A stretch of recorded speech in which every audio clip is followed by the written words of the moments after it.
Good day folks, friends, watchmates, you wonderful people. Welcome back once again for another Expedition and Exploration Series episode. Itong featured mall na bibisitahin natin yan is often being overlooked o madalas nalalagpasan lang. Pero tignan natin, what are they missing out? Lalo na pagdating sa watch stores. Very accessible itong SM City Manila via LRT1 lang yan sa may Central Station. Sa likod lang siya ng City Hall actually. Tinuturing na student friendly ang mall na to dahil affordable daw ang mga bilihin. Tsaka balita ko masarap daw mag group study dito. Marami din kasing malalapit na school campus dito kagaya ng Letran, Lyceum, PLM, UDM, PNU, Santa Isabel, EAC, Adamson, PUP, ano pa ba nakalimutan ko. Kilalang meet up place din to ng mga textmates dati nung hindi pa uso yung social media. Pero bago pa tayo maging chismoso, dumiretso na tayo dito sa first stop natin. Dito yan sa SM Department Store. Para makita nyo lang kung gaano kalawak itong i-explore natin sa episode na to. Napakaraming brands niyan. Syempre hindi na natin may isa-isa Siguro i-highlight lang natin yung mga most sought after o yung mga pinaka-tinatangkilik na brands. Pero yung ibang mga understated brands subukan din nating ma-feature. Sige, dito tayo magsimula sa Orient. While the origins of the company can be traced back to 1901, Orient Watch Company was formally established in 1950. Ang design principle nitong Orient is elegance and simplicity. Ito yung kanilang contemporary collection, open heart variant. Nasa ganyan ang price range niyan. And kung mahilig kayo sa mga dress watches, Orient is the one who made the Bambino collection. Na masasabi kong one of the best alternative watch models kung wala naman tayong access sa mga luxury brands. And one thing I really admire and respect about Orient is that they make their own in-house movements. And some might say Orient is a direct competitor of Seiko. Depende yan kung paano mo titignan Kasi Orient is owned and operated by Seiko Epson Corporation. Kumbaga nasa same group lang sila. Kind of like relationship ng Jollibee, Chowking, or Mang Inasal.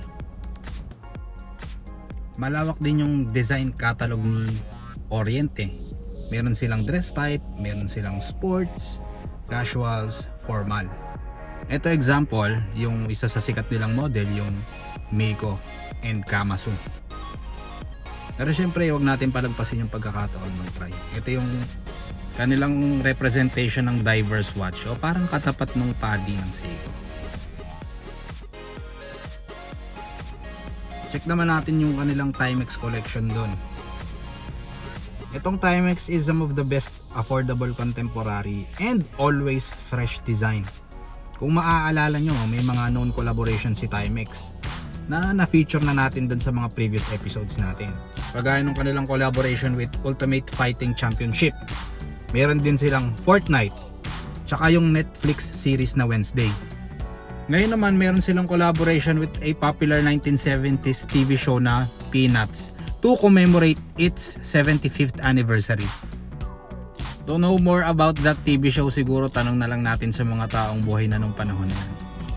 Pero eto, let's not miss the chance for a try on. Para syempre pag may nagtanong about Timex we can answer based on experience. A solar diver watch with rotating bezel. Alamin naman natin itong next brand na tinatawag na Armitron. American brand din siya, pero hindi ito yung pinuno ng Decepticons iba yon.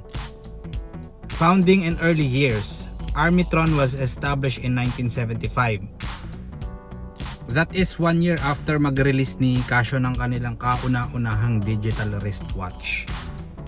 Some affiliated brands with Armitron is kung familiar kayo dun sa fashion brands na Anne Klein, Nine West, and Juicy Couture. Yan. They are under the same company. And surprisingly, they do have decent design concept. Tsaka yung mga bracelets nila, I see some unique designs. Best part is syempre yung price point. Very attainable para sa mga katulad nating average Filipino earners. Give it a try. Some models could hit our interests. Yan, si Armitron. Siyempre, meron din silang Seiko doon. I mean, this brand is all over the place. So, I will try not to deep dive on this too much kasi marami naman tayong episode na featured si Seiko. Pero ito, if it might hit your interests, meron din sila dong mga prospects, dito mga divers, may mga chronograph watches, and of course yung mga more on the elegant side or mga dress type, yung kanilang Seiko Presage like this one, tsaka yung kanilang cocktail collection. Ayan, of course may nakita ako na one of, or I don't see this very often, itong kanilang cocktail tequila sunset. Yan ang price range niya. And of course meron din sila dong mga quartz if you are after the retro vibe. Few more brands to check. Next is we have Swiss Military Hanoa. Maraming kategory ito eh.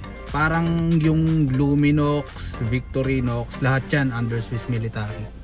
Pero ito in particular, yung Hanoa carrying the name Swiss Military, which means very masculine in design and built for rigorous and formidable usage.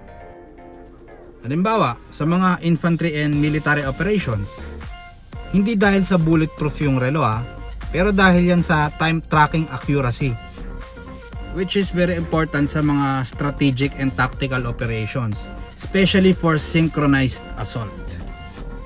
One timepiece that caught my attention, itong kanilang special edition. Nakalimutan ko na lang kung anong model pero I see very deep Swiss heritage on this timepiece. Once again, Swiss Military Hanoa. Tapos quick glimpse lang dun sa mga ilang G-Shock models na eye-catchy for me. Yan, sige, yan ang last stop natin dito sa SM Department Store. Saan naman ang next natin? Siguro let's take a peek dun sa kanilang at Tokyo. Kung ano bang meron, baka merong rare timepiece dito o may collectibles or limited edition. Check natin yung Seiko ni Bossing, ganda diverse watch. Yan. Ito yung kanilang collections doon, meron silang prospects as usual, meron din silang presage. And the best thing that we could take advantage of sa mga gantong stores is yung ino-offer nilang payment flexibility. Syempre, kung gustong gusto natin yung relo tapos medyo tight budget tayo, they could offer 3 months, 6 months option. Alam ko yung ibang stores merong 12 months Ayan, kung ayaw natin makompromiso yung pangbayad ng mga bills natin, tubig, kuryente, internet, renta, maintenance ng gamot, o kung may iba tayong hinuhulugan, kung ano yung lalapat sa other expenses natin, tsaka syempre dun sa capacity nating magbayad. Nagugutom na ako, dapat ata kumain muna ako ng donut. Anyway, dito tayo sa next store na pupuntahan natin, Very understated itong store na to but it deserves our love and visitation. Ano ba yung mga available watch brands nila dito? Ito, kagaya ng Giordano. Ngayon, kung fan kayo ng brand, halimbawa yung medyas nyo, yung bottom wear, yung undergarments nyo, yung tops, kung meron kayong hats and accessories, kagaya ng bags, bracelets, wallets, para kompleto isang set, pati yung relo nyo, Giordano na din. Next naman, itong brand na to yung masasabi kong pinaka-affordable sa lahat ng na-feature natin para sa episode na to. Kung hindi naman tayo masyadong watch geek, or kung yung pagbibigyan natin o yung gagamit ng relo hindi naman masyadong deep on the technical side, this brand deserves some attention. And correct me if I'm wrong, ang alam ko kasi dito sa Unisilver is fully local brand siya. Ang price point lang naman yan is nasa 5,000 and they could go down to at least 500 pesos. Imagine sa ganyang presyo, you are not just supporting local brand, but you are also securing Filipino jobs as well. Marami pa tayong watch stores na hindi napapasok pero for this episode hanggang dyan lang muna. Para hindi naman masyadong mahaba at hindi naman kayo magsawa sa boses ko. Abangan nyo na lang yung paparating at kasunod na episode netong SM Manila Part 1. Pero syempre habang hinihintay nyo yung karugtong na episode nito, pwede nyo rin panoorin yung iba nating videos. Hanggang dito muna. Maraming salamat sa panonood hanggang sa bahaging ito ng video. God bless us all and keep watching.